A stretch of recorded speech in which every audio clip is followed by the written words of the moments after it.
Growth के मोर्चे पर सरकार के आंकड़े देश की चिंताएं बढ़ा रहे हैं। लगातार दूसरी तिमाही में जीडीपी ग्रोथ सुस्त रही है। मौजूदा कारोबारी साल के Q3 में देश की इकोनॉमी 4.4% की रफ्तार से ही बढ़ पाई, यानी कि 5 से नीचे। चालू वित्त वर्ष की तीसरी तिमाही यानी कि अक्टूबर, नवंबर और दिसंबर, इसके लिए जीडीपी ग्रोथ का डेटा अनुमान से कमजोर रहा है। हालांकि थोड़ा सा इसको इलैबोरेट करेंगे बाद में, लेकिन एक पॉजिटिव बात भी थोड़ा सा आपको बता दें। पॉजिटिव बात यह रही कि अब भी सरकार को पूरे साल का जो ग्रोथ अनुमान है वो बढ़िया रहने की उम्मीद है। सरकार के मुताबिक वित्त वर्ष 2022-23 में ओवरऑल अगर देखें तो ग्रोथ रेट 7% रहेगा, जो कि हेल्दी डेटा माना जा रहा है। जबकि वित्त वर्ष 2021-22 के लिए ग्रोथ रेट को भी रिवाइज कर दिया गया है। पहले ये 8.7 था, अब इसे रिवाइज करके पिछले साल का 9.1% कर दिया है। इसके अलावा चालू वित्त वर्ष के लिए जीवीए ग्रोथ का अनुमान जो है वो 6.7% से घटाकर 6.6% किया गया है। तीसरी तिमाही के लिए जीवीए अगर हम देखें तो 4.6% ये रहा, जो एक साल पहले 4.7% था। दिसंबर तिमाही में एग्रीकल्चर ग्रोथ रेट, कृषि विकास दर 3.3% रही, जो कि सितंबर तिमाही में 2.4% थी। यानी कि पिछली तिमाही के मुकाबले में इस तिमाही में एग्रीकल्चर ग्रोथ ठीक रही है। एक साल पहले समान तिमाही में अगर आप देखें तो एग्रीकल्चर ग्रोथ रेट 2.3% रही थी। सर्विस सेक्टर में अगर हम बात करें, अब अगर आते हैं, सर्विस सेक्टर का ग्रोथ तीसरी तिमाही में 6.2% रहा, जो एक साल पहले 7.6% रहा था। यानी कि अगर एयर ऑन एयर देखेंगे तो उस आधार पर घटा है सर्विस सेक्टर का ग्रोथ भी। इंडस्ट्रीज का ग्रोथ अगर देखें तो 2.43%, 2.43% रहा, जो एक साल पहले 1.64% था। तो यानी कि एयर ऑन एयर बेसिस पे इंडस्ट्री का ग्रोथ बढ़ा है।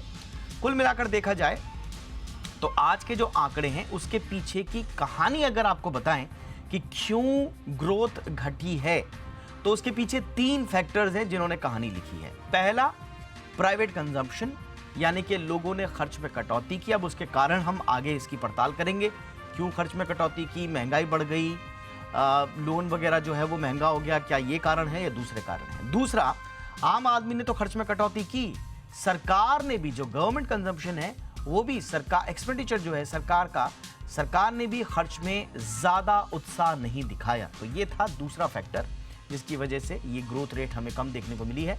और तीसरा जो बड़ा इंपॉर्टेंट फैक्टर रहता है वो है विनिर्माण, यानी कि मैन्युफैक्चरिंग, उसमें सुस्ती देखी गई है। इसका भी करेंगे आगे विश्लेषण कि मैन्युफैक्चरिंग में सुस्ती क्यों आई, गवर्नमेंट स्पेंडिंग क्यों कम हुई, एक आम आदमी का खर्चा क्यों कम हुआ है। लेकिन जो थोड़ा सा अच्छा जिन्होंने पुश दिया है, सपोर्ट दिया है, उसकी भी बात कर लेते हैं। जब जहाँ से पुश आया है वो आया है कंस्ट्रक्शन से, रियल्टी से, फिनेंस और ट्रेड से और टूरिज्म से। यहाँ से ग्रोथ को कुछ सहारा मिलता हुआ नजर आ रहा है। लेकिन अब जो ओवरऑल लग रहा है, ऐसा लग रहा है कि कंजम्पशन जो है वो ठीक ठाक नहीं है और उस दिशा में नहीं है जिस दिशा में हम चाहते हैं। इसलिए कंजम्पशन बढ़ाने के लिए क्या किया जाए, इस पर बातचीत करने के लिए और जो आज की जो तस्वीर है उसका थोड़ा सा विस्तार से उस पर विश्लेषण चर्चा करने के लिए इस वक्त हमारे साथ बहुत खास मेहमान जुड़ चुके हैं। एलिमेंट्स प्लेटफॉर्म्स के चेयरमैन और जाने माने मार्केट एक्सपर्ट और अर्थशास्त्री अजय बग्गा सर हमारे साथ हैं। अजय सर, बहुत बहुत स्वागत है सर आपका। मैं बहुत सारे रिएक्शंस पढ़ रहा था और ज़्यादातर लोगों ने कहा है कि भाई आरबीआई की एक्सपेक्टेड लाइंस पर ही है 4.4 का ये जो डेटा है। आप भी क्या एक्सपेक्ट यही कर रहे थे सर, या उम्मीद ज़्यादा थी? एस्टिमेट आज सवेरे जो इकोनॉमिस्ट पोल था हमारा जी बिजनेस का, दीपक जी, 4.6 था। बट आज सवेरे शो पे मैंने कहा था 4.5% मेरा अनुमान था, उसके विपरीत ये 4.4 आया है। तो अनुमान से थोड़ा नीचे है। बट आरबीआई, जैसे आपने बिल्कुल सही कहा, आरबीआई ने कहा था 4.4 ये तिमाही, Q3, और अगली तिमाही जनवरी से मार्च में 4.2%। तो स्लो डाउन तो है इकोनॉमी में ये 2 क्वार्टर्स में, और आरबीआई बिल्कुल इसमें सटीक राय उनकी रही, 4.4 पर ही नंबर आया दीपक जी। सर, कारण आप क्या मानते हैं इसके? जैसे कि हम थोड़ा सा विश्लेषण भी कर रहे थे अपने ओपनिंग रिमार्क्स में, हमने देखा कि थोड़ा सा स्पेंडिंग कम हुई है, लोगों ने भी खर्चा नहीं किया, सरकार ने भी खर्चा नहीं किया, और हम देख रहे हैं कि मैन्युफैक्चरिंग में भी थोड़ा सा श्रिंक हुआ है। कारण आप क्या मान रहे हैं? क्या महंगाई इसके पीछे कारण है? जो इंटरेस्ट रेट हाइक हुआ है वो कारण है? वो अब रंग दिखा रहे हैं या बात कुछ और है सर?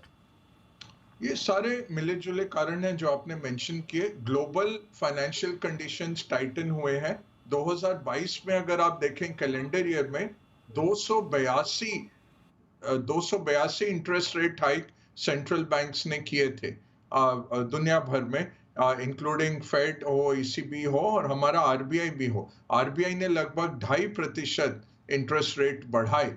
अब उस सब का एक क्यूमुलेटिव इम्पैक्ट आ रहा है डिमांड कम करने में।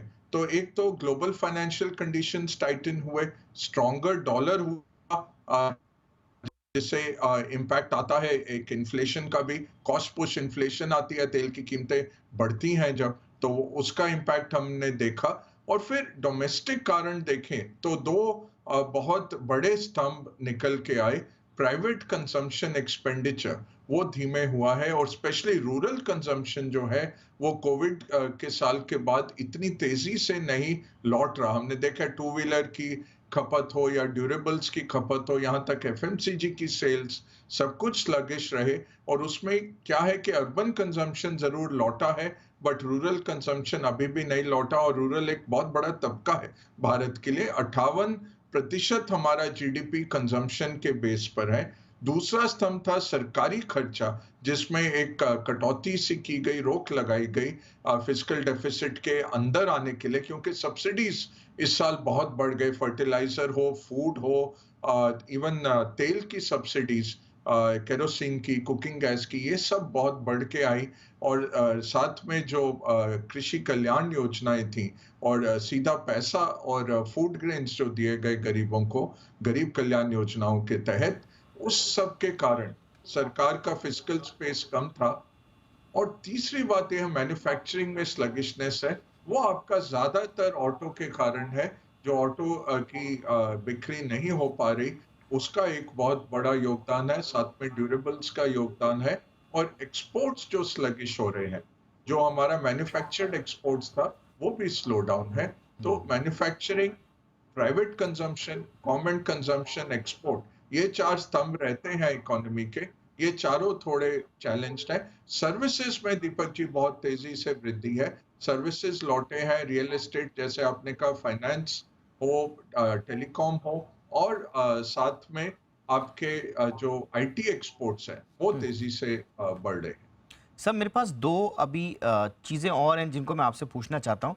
एक तो chief economic adviser V A Nageswaran साहब का बयान है एक्सपोर्ट्स को लेकर, उस पर मैं बाद में आऊँगा। लेकिन पहले जो आप कह रहे हैं और हम भी देख रहे हैं, चाहे कॉन्ट्रैक्शन इन मैन्युफैक्चरिंग हो, चाहे वो लोअर गवर्नमेंट स्पेंडिंग हो, प्राइवेट स्पेंडिंग हो, क्या एक और दर्द छुपा हुआ है सर इसमें?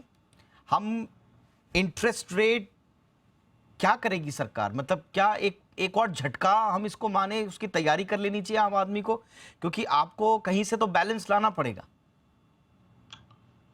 देखिए, इंटरेस्ट रेट एक बहुत ब्लंट इंस्ट्रूमेंट रहता है पॉलिसी का। और क्या होता है उससे, इकोनॉमी वाइड पेन बढ़ती है। सरकार जो इतना बड़ा फिस्कल डेफिसिट चला रही है, इतना इंटरेस्ट सरकार का इंटरेस्ट आउटगो है बजट में से, इतने लाखों करोड़ का इंटरेस्ट सरकार को पे करना पड़ रहा है। ये सब हानिकारक रहता है इकोनॉमी की डिमांड के लिए। और जब रेट्स बढ़ते हैं, बहुत ब्लंट इंस्ट्रूमेंट है, डिमांड को डिस्ट्रॉय करता है। यही हम कह रहे थे कि पिछली बारी भी फरवरी में जब आरबीआई ने रेट हाइक किया, वो वाजिब नहीं था। जयंत वर्मा का बयान देखिए, आशिमा जी का बयान देखिए, जो एमपीसी के हैं मेंबर्स, उन्होंने यही कहा कि अब यहाँ से ग्रोथ के ऊपर ज्यादा फोकस रहना चाहिए बनिस्बत इन्फ्लेशन। इन्फ्लेशन जो आ रही है, इंपोर्टेड इन्फ्लेशन है। आपने रेट काफी बढ़ा दिए, 9 से 12 महीने लगते हैं इंटरेस्ट रेट का ट्रांसमिशन होते हुए। और इस साल क्या होगा दीपक जी, 9% से 10% तक आ जाएगा कॉर्पोरेट्स का लोन। तो ये आपको सीधा आपके कॉर्पोरेट अर्निंग्स पे आघात रहता है जब खर्चा बढ़ जाता है। सेम हाउस होल्ड्स की बजट में और सरकार की बजट में भी, जब हायर रेट्स पे सरकार पैसा उठाती है। अब 10 साल का पेपर देखिए, पहले ही भाग गया था 7.3, हमें लगा 7.335 तक हो जाएगा।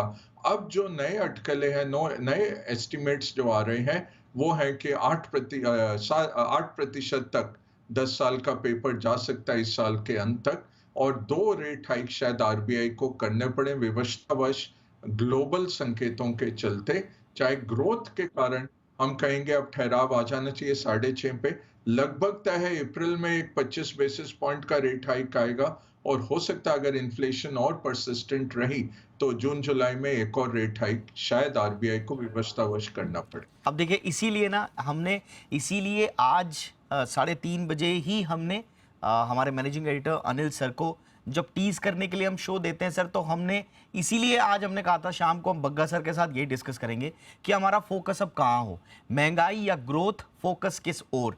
अब यही डिस्कस कर रहे हैं, आपने इसका जिक्र कर ही दिया है। अब डेटा हम अपने दर्शकों को साथ साथ में दिखा रहे हैं। देखिए, हमने जब जब हमने रेट हाइक किया तब हमारी ग्रोथ का क्या हाल हुआ आप देखिए। रेट हाइक होता चला गया और ग्रोथ जो है वो धरातल पे जाती हुई दिखाई दे रही है। अब इसी पे जो मिनट्स निकले हैं एमपीसी के, उसमें भी साफ तौर पर बग्गा सर, जिसका आपने भी जिक्र किया, उसमें साफ तौर पर ये कहा जा रहा था कि भाई एमपीसी में भी मेंबर्स कहते हैं कि आप प्लीज ग्रोथ पे फोकस कीजिए। तो अब ऐसी सिचुएशन आ गई है सर कि सरकार करे तो करे क्या। अगर रेट हाइक करती है तो फिर वो जो चक्का घूम के फिर ग्रोथ को प्रभावित करेगा, और रेट हाइक नहीं करते हैं तो फिर गाड़ी संभलेगी कैसे। तो क्या फोकस में क्या होना चाहिए सर इस समय सरकार के? ठीक तरह का खर्चा, जो सरकार ने बजट में भी कहा 10 लाख करोड़ जो इंफ्रास्ट्रक्चर पे खर्चे जा रहे हैं, और बाकी खर्चों को कंट्रोल किया जाए, उससे ज्यादा इंपैक्ट आएगा इन्फ्लेशन पे, और गरीब तबके जो हैं उनको सेफ्टी नेट दिया जाए। जो चल रहा था कृषि कल्याण और ग्रामीण कल्याण का जो चल रहा, गरीब कल्याण योजनाएं चल रही थी, उन पे फोकस रहना पड़ेगा, क्योंकि कीमतें इतनी जल्दी नीचे आती नहीं दिखती हैं दीपक जी। ये प्रॉब्लम जरूर है। ये प्रॉब्लम हमारी इंपोर्टेड इन्फ्लेशन है, जो हम कहते हैं cost cost push inflation, demand driven नहीं है। ऐसा नहीं है कि बहुत भयंकर डिमांड है और गुड्स कम है इकोनॉमी में, इसलिए ये इन्फ्लेशन बढ़ रही है। ये इन्फ्लेशन बढ़ रही है बाहर से जो हम लेके आते हैं, तेल और कमोडिटीज, उनकी कीमतें ज्यादा हैं, उससे एक कैस्केडिंग इफेक्ट आ रहा है इन्फ्लेशन पे। तो इसका ये निजात यही होता है कि ओवर टाइम जब ये एब्सॉर्ब हो जाता है इकोनॉमी में, तभी आप इसको सह सकते हैं। इंटरेस्ट रेट बढ़ाने से आपके प्रोडक्टिव सेक्टर सब बिल्कुल ध्वस्त हो जाते हैं। यही प्रॉब्लम आज के भारत में है कि मैन्युफैक्चरिंग झेल रहा है बहुत हाई। अगर 10% पे का ब्याज देना पड़ेगा कॉर्पोरेट्स को, तो उनको इतना पैसा बनाना पड़ेगा कि इसको सर्विस कर सके। सरकार अगर इतने हाई रेट्स पे अपना फिस्कल डेफिसिट फंड करेगी, तो सरकार के पास भी उतना कम पैसा रह जाता है खर्चा करने के लिए। तो ये इशू रहता है इंटरेस्ट रेट पॉलिसी के कारण, और होपफुली ये और डिस्कस किया जाए एमपीसी में। अभी क्या है, आरबीआई देख रहे थे कि 9 क्वार्टर से वो काबू में नहीं ला पा रहे थे इन्फ्लेशन को, इसलिए उन्होंने रेट्स बढ़ाए। बट जनवरी में फिर रेट के टारगेट से 4+2% के टारगेट से 6% से ज्यादा आ गया इन्फ्लेशन। तो इस माहौल में लगभग तय है कि अप्रैल में एक रेट और बढ़ाना पड़ेगा रुपए को सुरक्षित करने के लिए, साथ में अपनी इकोनॉमी को सुरक्षित करने के लिए। तो फोकस इन्फ्लेशन रहेगा अगले 2-3 महीने के लिए। बट मुझे लगता है सेकंड हाफ आते आते होपफुली कुछ और निजात निकलेगा, कुछ और सोल्यूशन निकलेगा कि कुछ रिलीफ आए कंज्यूमर्स को भी और कॉर्पोरेट्स को भी। इंटरेस्ट रेट की मार से बहुत हाई हो गए इंटरेस्ट रेट, और इन्फ्लेशन अगर आपकी 5% आती है, और अगर आपका रेट, सरकारी रेट 6.75 पहुंच जाए अप्रैल में, तो आप रियल इंटरेस्ट रेट पॉजिटिव चल रहे हैं। वहां देखिए यूरोप में 9% इन्फ्लेशन पे 2.5% रेट है। अमेरिका में देखें तो लगभग 7.5-8% इन्फ्लेशन पे 4.5% इंटरेस्ट रेट है। तो नेगेटिव रेट चल रहे हैं।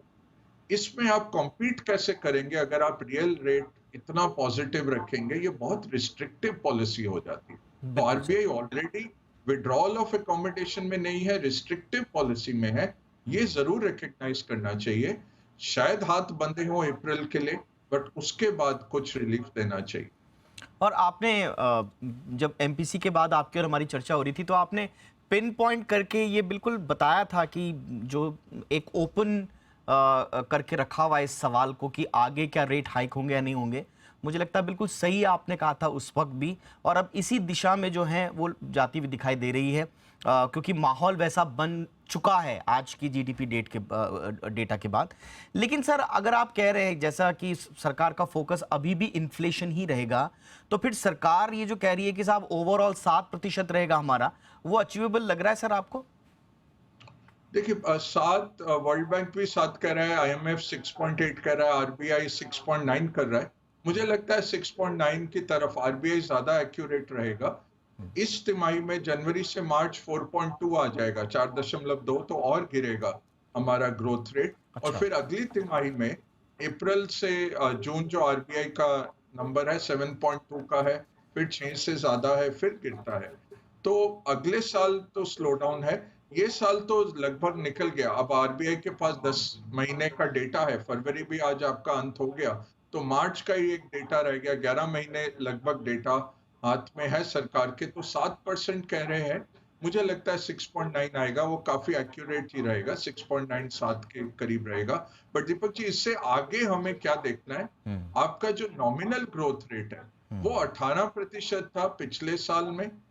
इस वित्त साल में वो 15.9 आ जाता है, तो लगभग 16 आ जाता है। और अगले साल जो सरकार का बजट का आंकड़ा है वो 11% नॉमिनल देख रहा है। अब गरीब देश में 11% बहुत कम है, आपको 15% पे नॉमिनली ग्रो करना ही है। देखिए, नॉमिनल क्या होता है, जो रियल जीडीपी बढ़ रहा है प्लस इन्फ्लेशन। अगर आपकी इन्फ्लेशन गिर रही है, उस माहौल में अगर आप ग्रोथ करें तो अच्छा रहता है, आपका नॉमिनल बरकरार रहता है। अगर इन्फ्लेशन गिरने के साथ आपका नॉमिनल भी नीचे आ रहा है, तो सोचिए अगर 5% इन्फ्लेशन आ जाती है और आपका नॉमिनल 11 रहता है बनिस्बत 15 के, आप गरीबी हटाने में इतने सक्षम नहीं रहते। तो भारत जैसे देश में 15 से कम नहीं गिरना चाहिए नॉमिनल, वो बड़ा आंकड़ा है मेरे ख्याल से। 18% से 16 आया, 16 से 11 अभी बजट में है। आरबीआई का डेटा 10.4 का चल रहा है। ये बहुत कम रहेगा अगले साल के लिए, और ये क्या दर्शाता है, कॉर्पोरेट अर्निंग्स फिर इतनी तेजी से नहीं बढ़ते अगले साल, तो मार्केट्स के लिए थोड़ी दिक्कत हो सकती है दीपक जी। चलिए, बहुत बहुत शुक्रिया सर। हमेशा की तरह बड़ी आसान भाषा में ये जो जीडीपी के बड़े गूढ़ आंकड़े होते हैं उनको आपसे आसान भाषा में और रिलेट करके कोई नहीं समझा सकता इतना अच्छा। थैंक यू सर, हमेशा की तरह वक्त निकालने के लिए हमारे लिए। Thank you sir.